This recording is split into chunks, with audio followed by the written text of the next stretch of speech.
In the few hundred years of history we call our own, American towns and cities have found many things in common. For every town is a mosaic of hopes, dreams, and memories.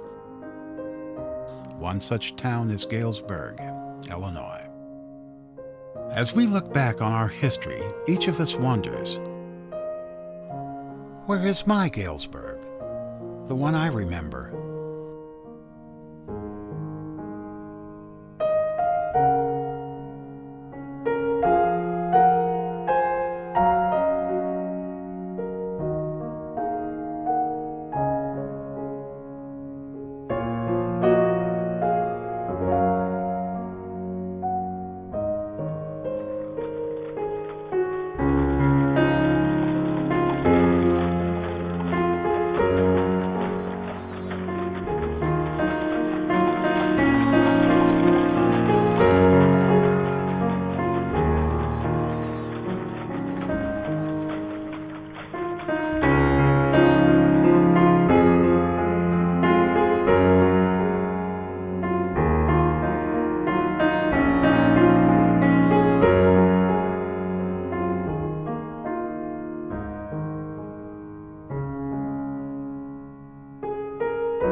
Hardy pioneers moved by covered wagons west from the Mohawk Valley of New York to a section of land set aside by Congress as bounties for the veterans of the War of 1812. Finally, the weary travelers reached the point between the Illinois and Mississippi rivers and settled on a little elevation known as Log City in order to prepare for the surveying and development of another area soon to be named Galesburg. The settlement of Log City was settled on what was then known as the Grove farm. Upon this elevation by the old Lewis burying plot stood Colton's store. Close by, another small structure used as a church and school was surrounded by the rest of the cabins. The early settlers prepared for the first Illinois winter. Some of the cabins were built without so much as a nail or pane of glass in the entire structure. Log walls were chinked with mud, and outside chimneys were constructed with sticks and clay.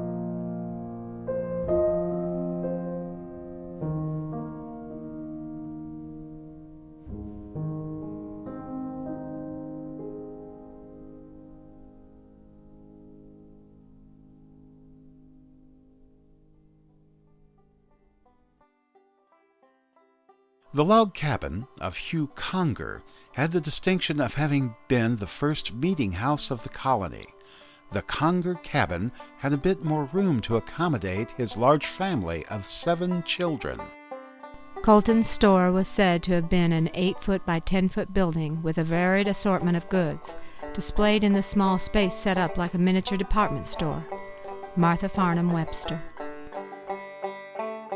The settlers eventually moved to the town named Galesburg after the Presbyterian clergyman George Washington Gale, who conceived the idea of a college to train young ministers. Later, Mr. Gale built a framed house that still stands on the corner of North and Cherry Streets.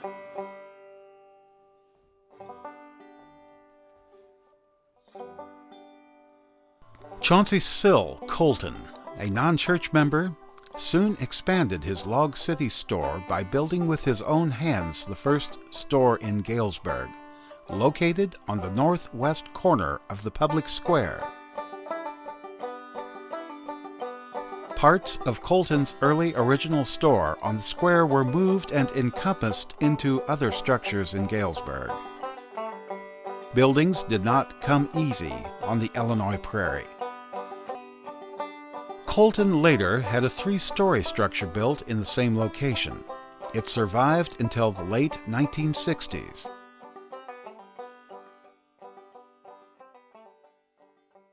Within a year, stakes were driven and the boundaries of Galesburg were mapped out. Quickly, the town was organized around Knox College and based on the ethic of work and religious study. One of the first houses erected within the present city was the George Avery House. Other houses sprang up in the summer, leaving their log cabins available for later arrivals in 1837. Even though some Knox County log cabins, like the Gum Cabin, survived well into the 20th century, Log City was virtually abandoned by 1838.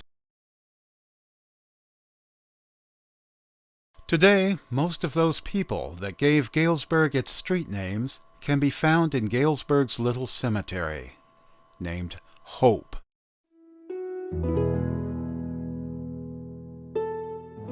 If you walk up the main drive in Hope Cemetery, you may notice about 2/3 the way up the slope a weather-beaten white stone monument to your right.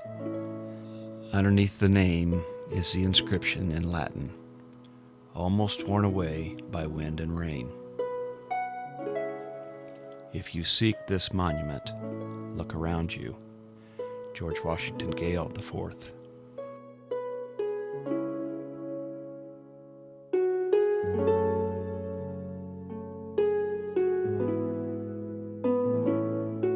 Galesburg streets read like a street map of the town's history. Water Street was named after Reverend John Waters, a Presbyterian who came west with Mr. Gale. Many Galesburg streets have recognizable names: Chambers, Farnham, Kellogg, and Nehemiah H. Losey.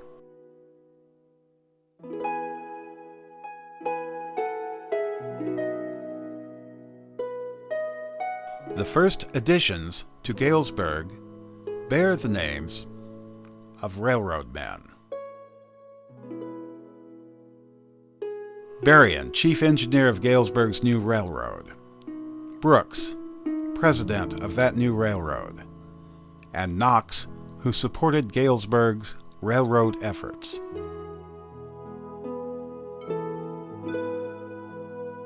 The ideals of the sober and hard-working community began to draw people.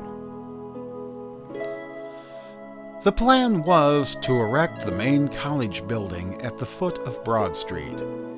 A seminary was built according to the original plan in 1841. The little village continued to prosper, and Lombard College was added in 1850.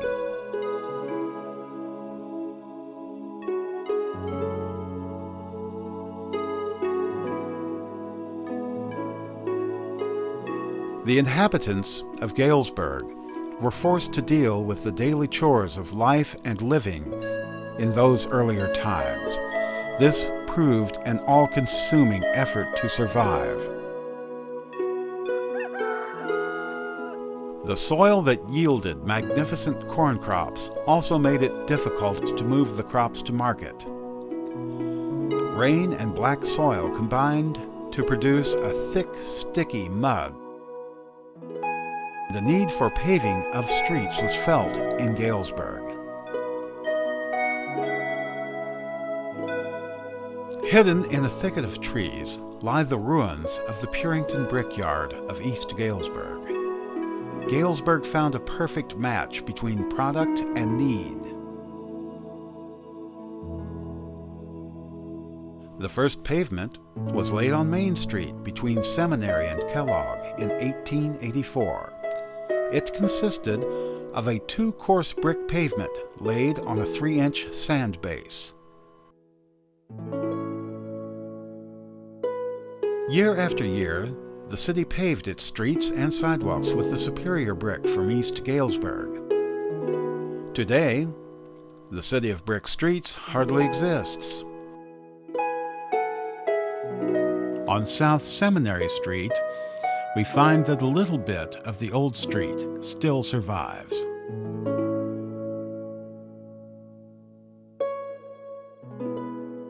The Upper Mississippi Valley needed a better form of transportation, and in 1849, a charter was granted to the Peoria and Aquaka Railroad that, with some coercion, bent its tracks to pass through both Galesburg and the county seat, Knoxville. In 1854, Galesburg's railroad, known as the Central Military Tract, was combined with other small railroads, and the Chicago, Burlington, and Quincy system was born. Very little is known about Galesburg's original railroad depot. This little wooden depot was the center of life in early Galesburg. People waited for trains with the sound of the busy telegraph office not far away. Even Abraham Lincoln, in earlier days before his famous debate with Douglas, could be found waiting at the Little Red Depot where 5 Galesburg streets converged.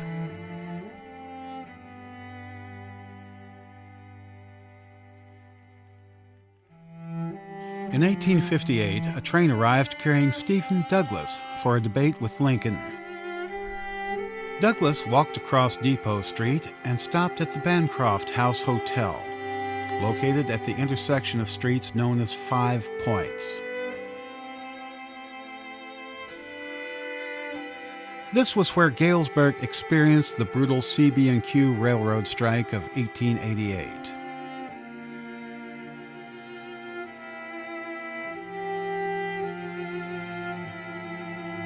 During the strike, steam locomotives were dynamited here, and a labor union was broken.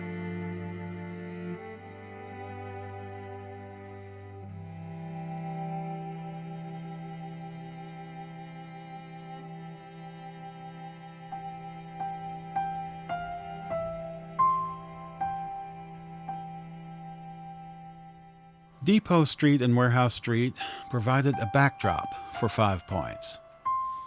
The trees and homes of Central Avenue are gone as the street itself is now a field for sports. Here was a hub of activity within the little town of Galesburg. Hotels, restaurants, saloons, and factories made for busy streets. Here, people lived and children played.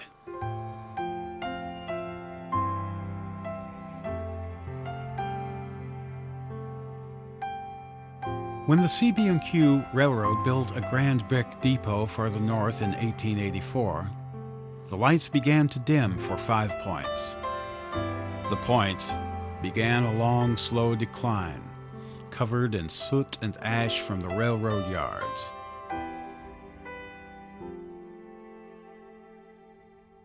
Families continued to live at the Points. Small shops and some industries struggled through the Depression.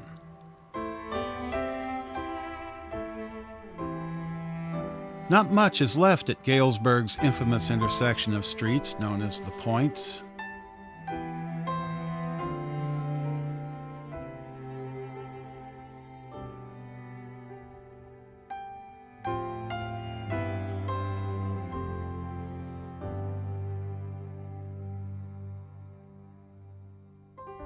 Forgotten and ignored. The old brick hotel building finally succumbed to time.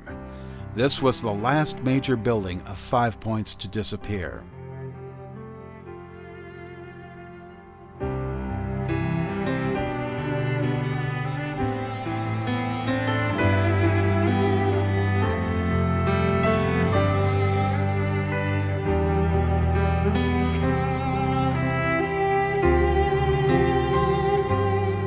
Today, there is only a small plaque marking Galesburg's notorious intersection.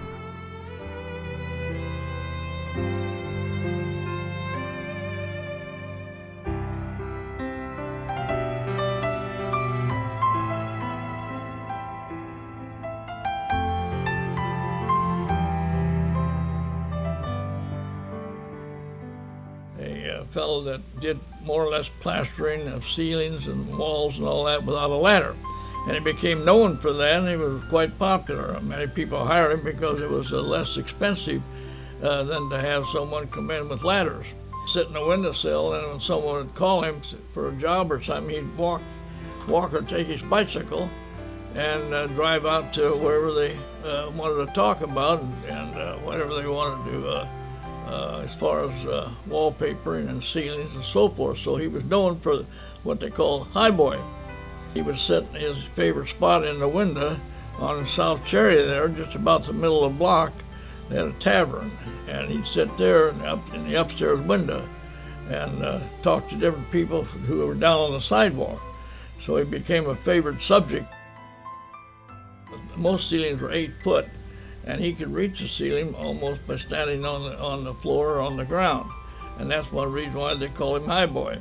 So if anything ever happened, why someone needed him, why they'd call him, and of course he'd be right there. But anyway, he was a well-known individual around town, and his favorite hangout was on South Cherry there, and he was there most of the time. He was busy.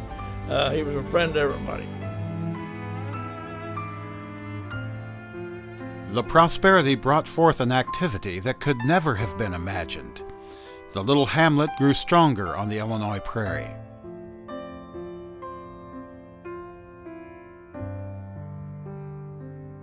Wooden structures gave way to larger brick and stone buildings.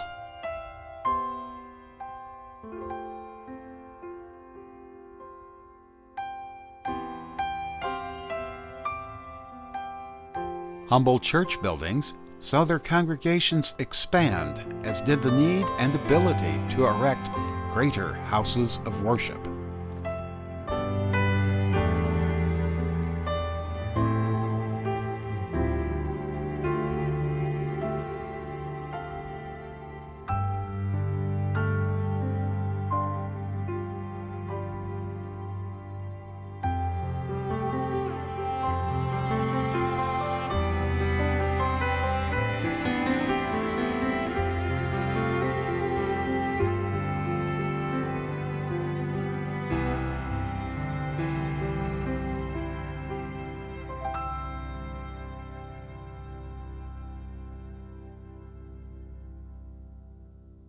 Hard work and rich soil brought prosperity. The city began to grow in size. A system of trolley cars moved people around the growing city. Because of agriculture, manufacturing, and 2 major railroads, the CB&Q and the Santa Fe, the look of Galesburg began to change. Bigger and grander homes were being built. Local architects were called upon to design homes for Galesburg families. From such humble beginnings, who could have imagined how the city would have grown? Even American presidents visited Galesburg. President McKinley could be found at Clark E. Carr's home on Prairie Street. And Harry Truman addresses railroad town Galesburg at the Q Depot.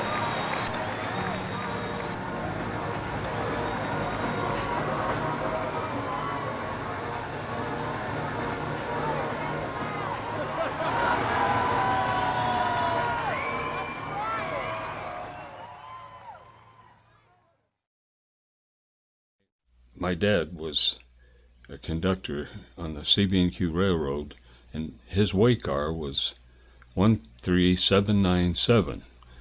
He had his brakeman, one of his brakemen was David P. Lindbergh.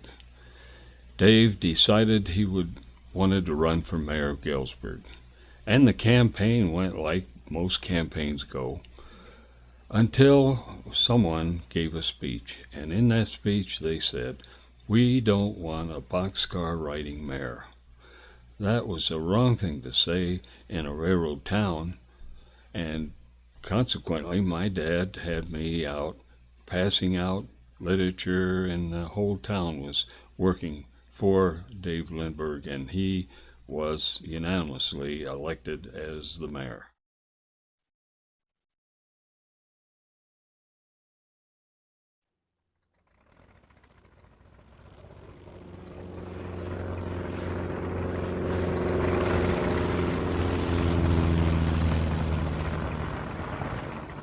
Henderson Street, an alternative to Galesburg's Main Street, itself experienced many changes. What was a grassy prairie became Galesburg's airport. And what survives today is barely recognizable as that airport. Got into flying. My brother, Ralph, he started flying in 1937, and after, about 4 years, well, he taught me to fly, which was in 1941.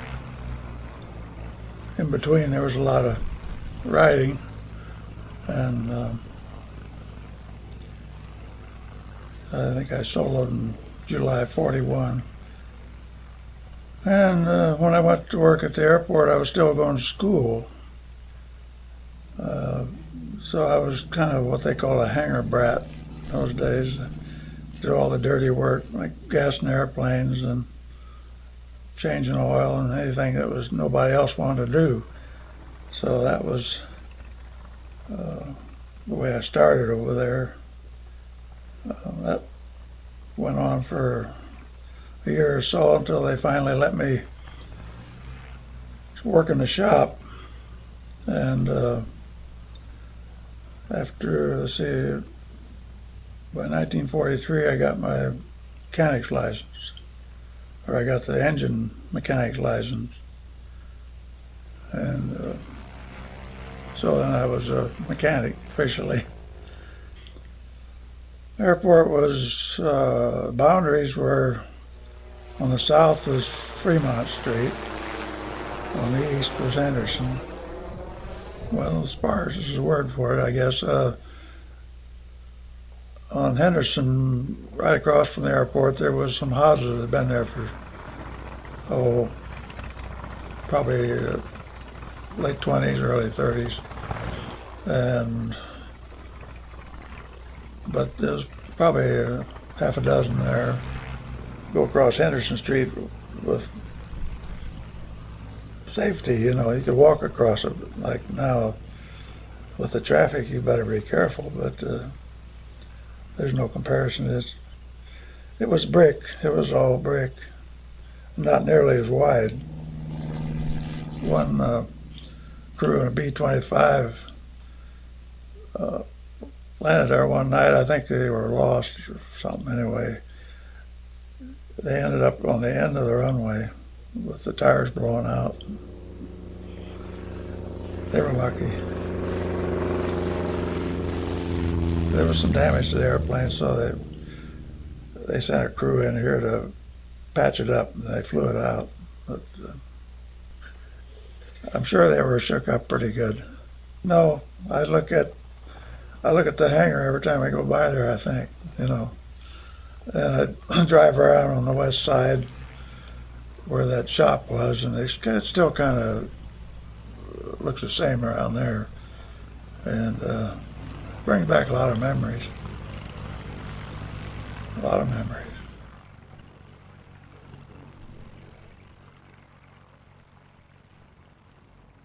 The intersection of Henderson with Fremont Streets mirrors what is taking place in American towns and cities. Change.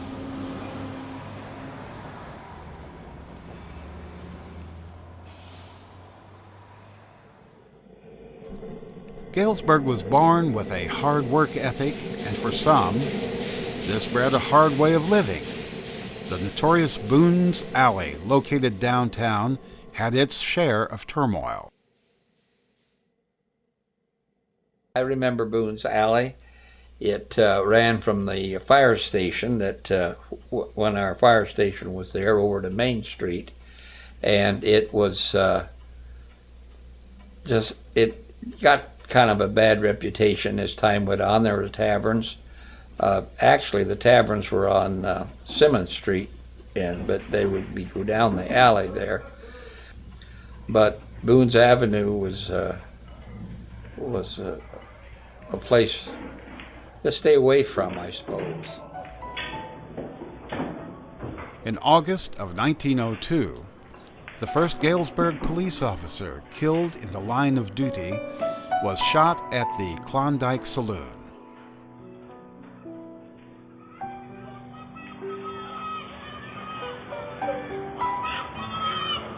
Boone's Alley lingered until the 1960s and then fell in the urban renewal programs.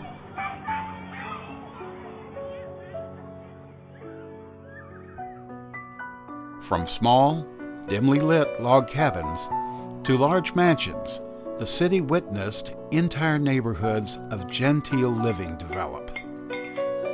Before the Industrial Revolution, every community was driven by the need of horses. Blacksmiths, carriage shops, and stables were a fact of life. The Civil War demanded horsepower as well as the farming communities accessible to Galesburg. Marsh's sales barn took advantage of Galesburg's two railroads as a way of moving stock to different points in America. Here stood the world's largest horse auction stables. Marsh's sales barn suffered a devastating fire, and with the decline of horse and mule power, the barns never recovered. Fires have always played a part in every community, and Galesburg was no different. The original seminary burned in 1843.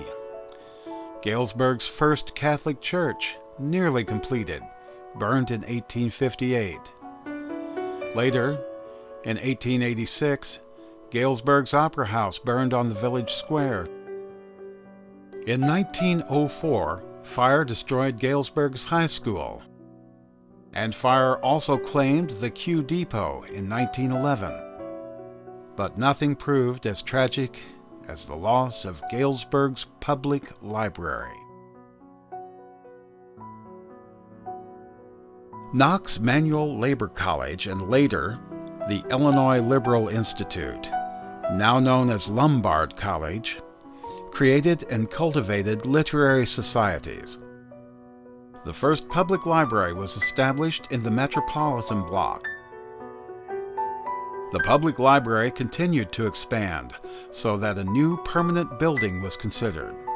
Finally, by 1900, plans and location were finally agreed upon and ground was broken.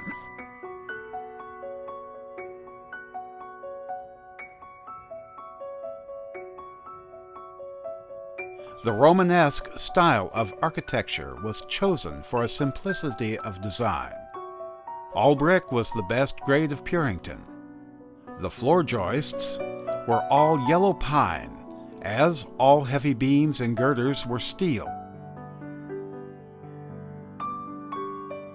The reading room took up the greater part of the second floor.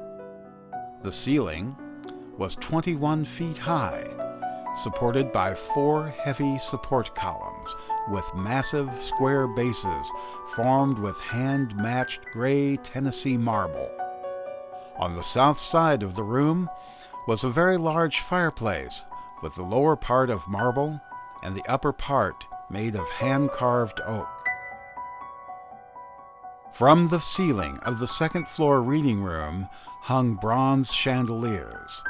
On the wall above the marble delivery desk were the words, "In the highest civilization, the book is still the highest delight." A quotation from Emerson.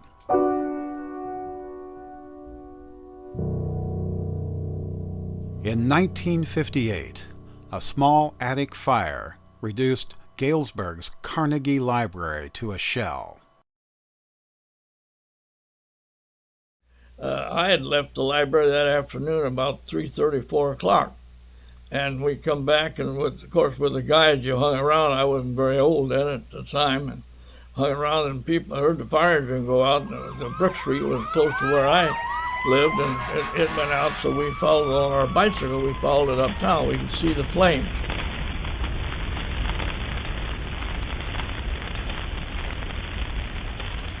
Probably one of the bigger ones, without a doubt, was the public library. You never know just how big something's going to be.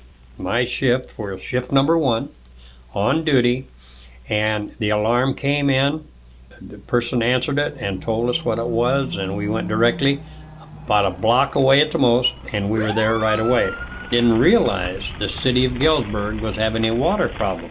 As we pulled down and the aerial truck finally got there, they hooked it up, and therefore the trouble was there wasn't enough water being brought into Galesburg at that time to work. I wasn't able to get any water. So this is when they knew they had a problem, that we couldn't get the amount of water we really wanted for the fire. Worked my way into the inside of the library, and once you're inside, the fire was still up. You had smoke on the main floor, naturally, that would work its way down. But as you went up the flight of steps to get to the second floor of the library, then the smoke was really heavy.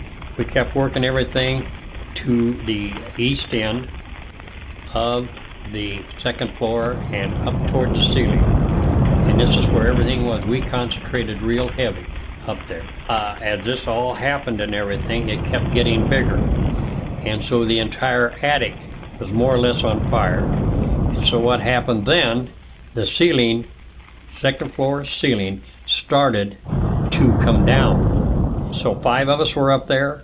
We ran over and started down the steps, and it was coming down just about fast enough it was almost going to get us.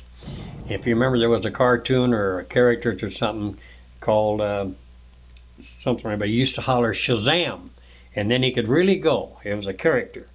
So jokingly, I always told everybody, when I started down, I knew I wasn't going to make it. I hollered Shazam and went over the railing to get down to the first floor. And I think the other guys did to his railing going down. So once you got down, then you could head right on out the door. And no one got hurt at all on that. They just stood back and put the amount of water through the lines that you could get. And this went on for hours and hours.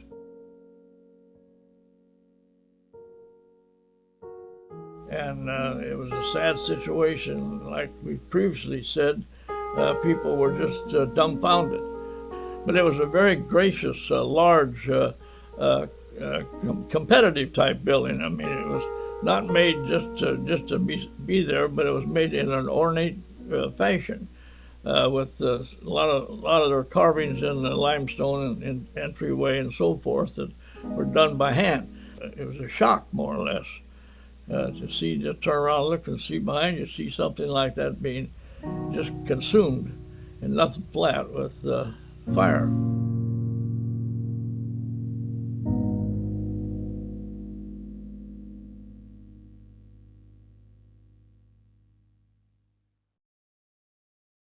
So much of Galesburg's recorded history disappeared, and yet some events remain recorded in text, paintings, and sketches. The 19th century saw rise to a new form of preserving history, and that was photography. As the Civil War demonstrated the power of photography, people and places could now be captured and preserved for future generations. Allen Green, a Galesburg man, became known primarily for his invention of using an electric circuit to capture moving trains on film.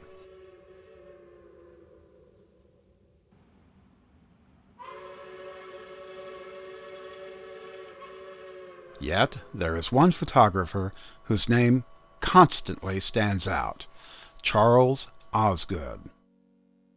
How many times have we looked at a Galesburg photograph to barely acknowledge the name associated with it? Photo by Osgood or Osgood Photography.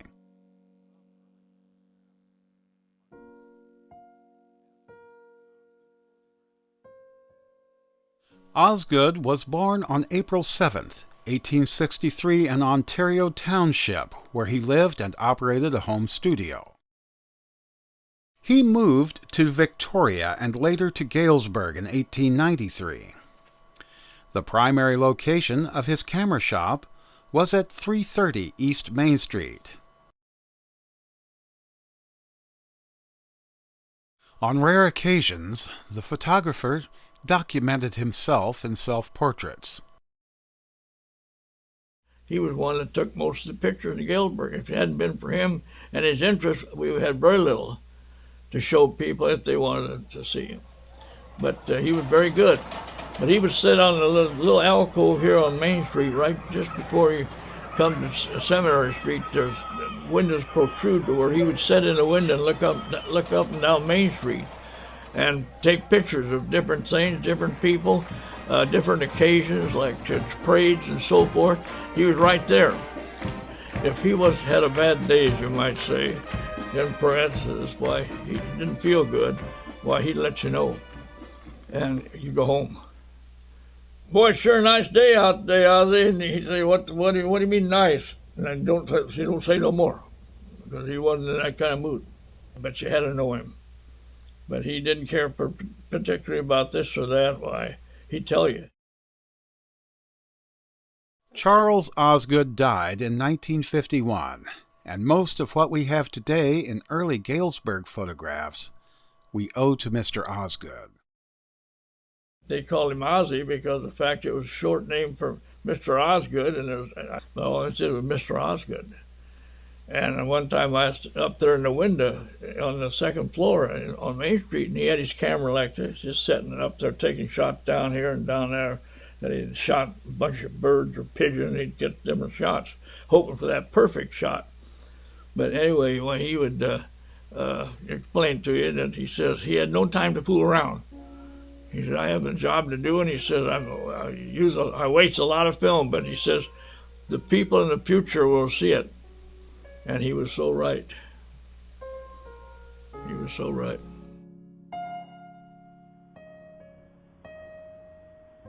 Galesburg is one such American town that has constantly found itself in precarious situations as it watched and participated in American history.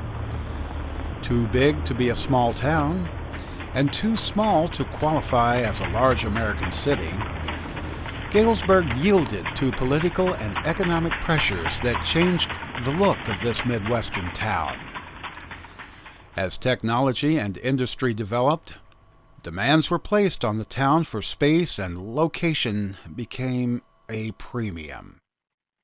For the returning war veterans of the Second World War, grand old homes were divided into multiple apartments. The needs for horse carriage houses slowly gave way to garages for motor vehicles. The brick streets were covered with asphalt. The trolley lines were dug up, and that system abandoned.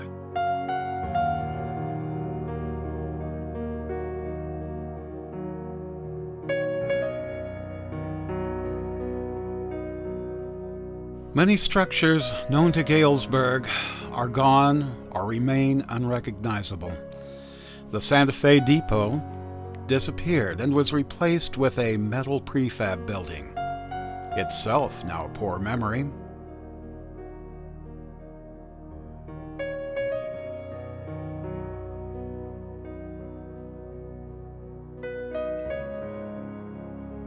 Politics and hard times led to the demolition of the last CB&Q depot on South Seminary Street. Built in 1912, replacing the one lost by fire, the new depot was a thing of pride in the community. It was said that it surpassed the Union Station in Chicago. The Grand Station proved to be more than just a place to arrive and depart. It was a symbol that, as a prairie town, Galesburg had no equal.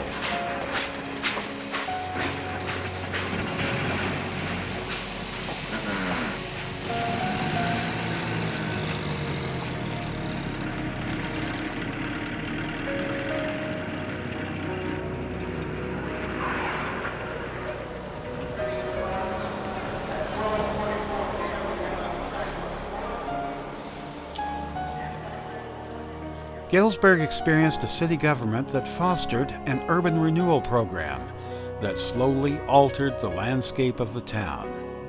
Some argue that when these little alcoves and side street structures disappeared, the fabric of Galesburg was lost. The little taverns on the square and the old hotels, one by one, fell to the wrecking ball. The charm of Galesburg withered in the 1960s. City structures began to disappear at an alarming rate. The small buildings around the town square were deemed useless and demolished.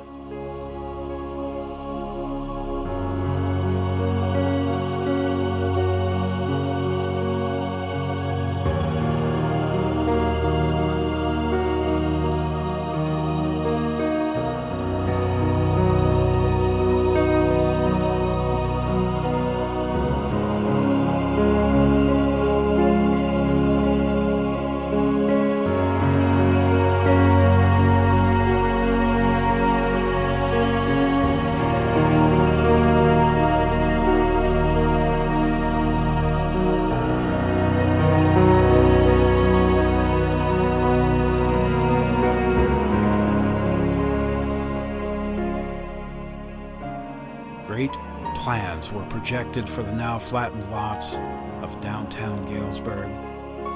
Some modern structures were in fact erected, but for the most part, only automobile parking lots remain.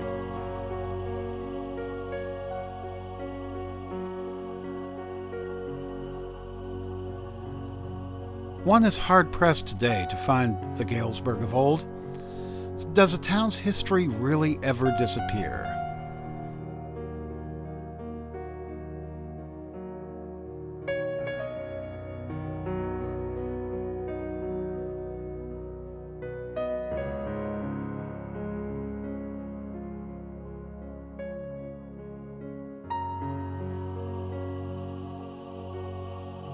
Like so many buildings, Beecher Chapel exists only in faded photographs. Yet, one can still find old Galesburg if we know where to look. On the corner of Kellogg and Grove Streets, the Grove Theater once entertained an entire generation of children.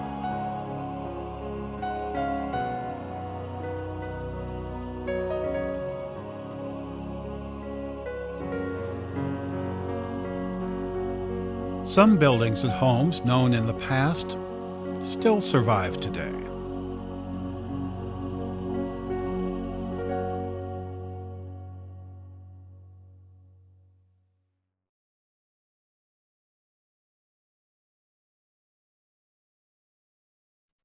One of those buildings was mine on the square, and I was so glad when they bought it because the west wall was crumbling, was falling, and I was going to have to really spend some dollars there, and so they came in and saved me from having to spend a lot of money. But we can't very well keep them, can we? Once they are worn out, whether it's good or bad, I think it's probably good in the long run. Has to be. I don't know that you do. I don't know that you miss it necessarily, because it changes change, and you know, what you miss is the people. Maybe that's what we did. We just did it at a different place, didn't we? We did it downtown. You heard a lot of we like Galesburg the way it is, let's leave it that way.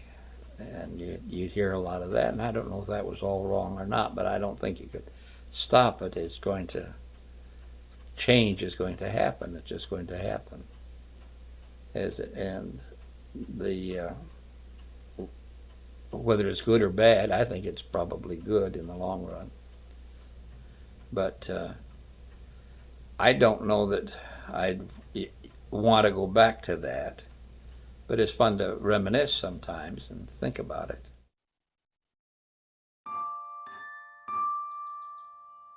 Something draws us to the old neighborhoods where rolling lawns of lush grass and giant elm trees take us back to a different time.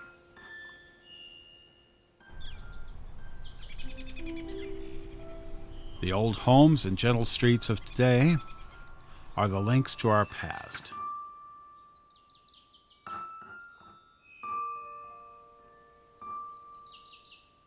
Many believe that old Galesburg is gone, that it exists in faded photographs. Perhaps old Mother Galesburg is all around us, if we just take the time to look.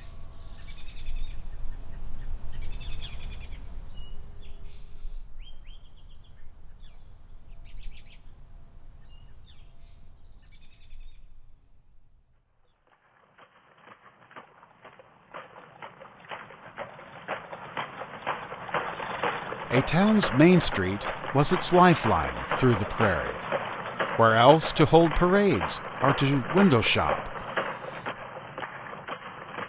Main Street drew people to it, if for no other reason but to be downtown.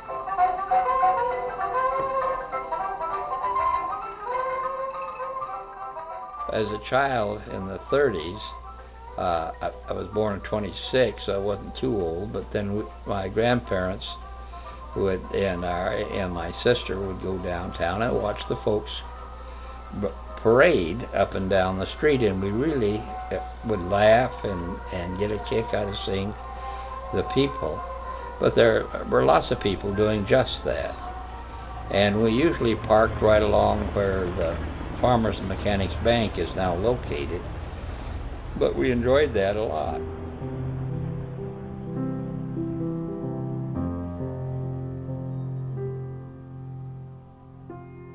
The main store downtown was OT's, and it was, of course, it was big and well, it was almost like being down in Chicago, the Loop. Inside there, those fancy doors they had, you go in, and there would be a jewelry counter there, and they would have clothing and shoe department, and then you'd go way in the back, and that's where they had their little dinette. They always were famous for their donuts, which everybody knew they had these donuts, so everybody would congregate there and buy their donuts, and they'd sell out every day, and they'd keep coming back for more. Main Street, Galesburg, has never been far from the sound of trains. Galesburg was said to be a town of schools and railroads. Not all of the town's railroads survived.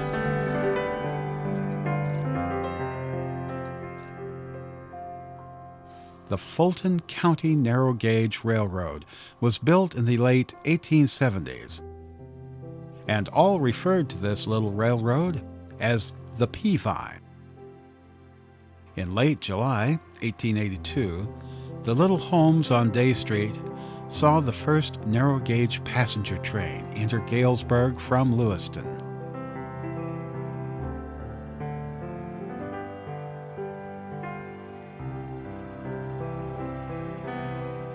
Soon after the turn of the century, the Paving was fully absorbed and converted to a standard gauge by the powerful CB&Q Railroad.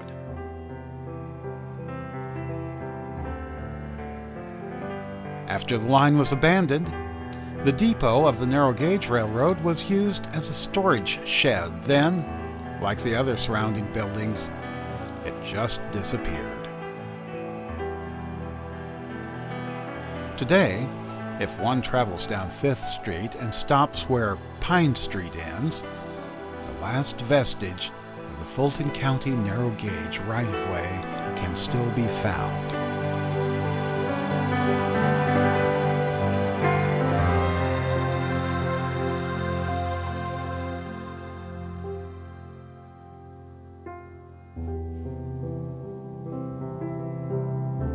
Even now, cornfields still border the edge of Galesburg. On South Seminary Street, 2 horse racing tracks once existed, with yet another located farther north next to Old Cottage Hospital. The one best remembered was on Knoxville Road, commonly referred to as the dead level track of Galesburg.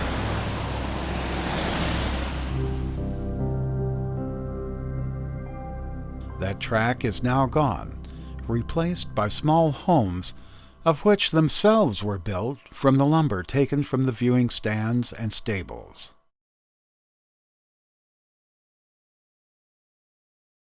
Also, On the south side of town existed Lombard College, which saw the likes of a local boy, Carl Sandburg, pass beneath the giant elm trees surrounding its fortress-like buildings of learning.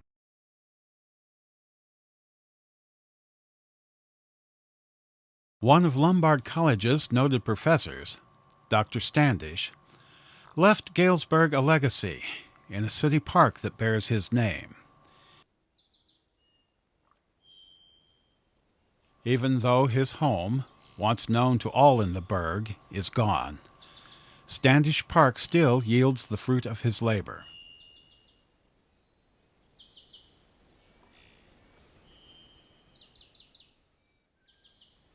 Galesburg will always be linked with the prairie school of higher learning called Knox College. Its best-known building, known as Old Main, stood throughout the years watching its students come and go. Old Main hosted a political debate that had the power to disrupt a nation.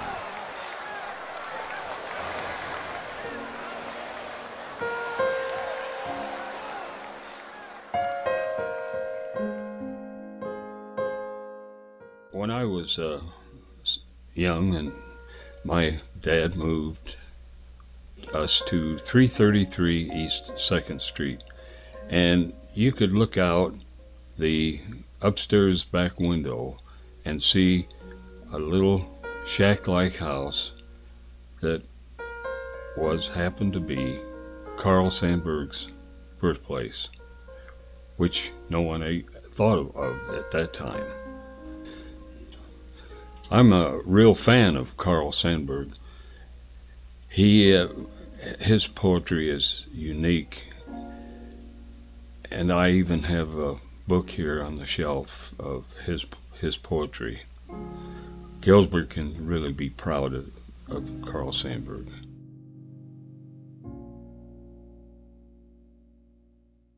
Much of Galesburg's past is long buried or hidden in time.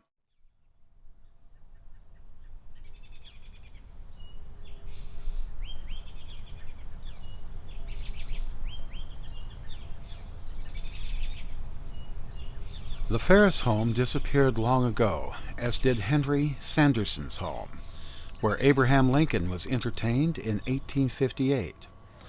Today, the Galesburg Public Library sits where Sanderson's home once did.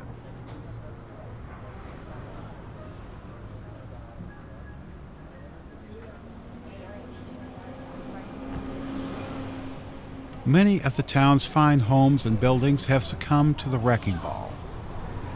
Fires, or indifference. Yet the people of Galesburg have always met tough challenges head-on. Civic programs and public works have ensured Galesburg's survival. Like many American communities, people cherish the investment of earlier times.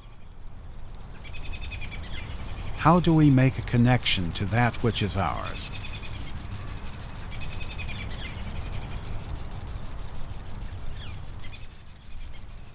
It is said that people are drawn back to the prairie.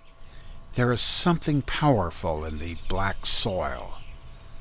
One begins to wonder, where is my Galesburg? The one I remember.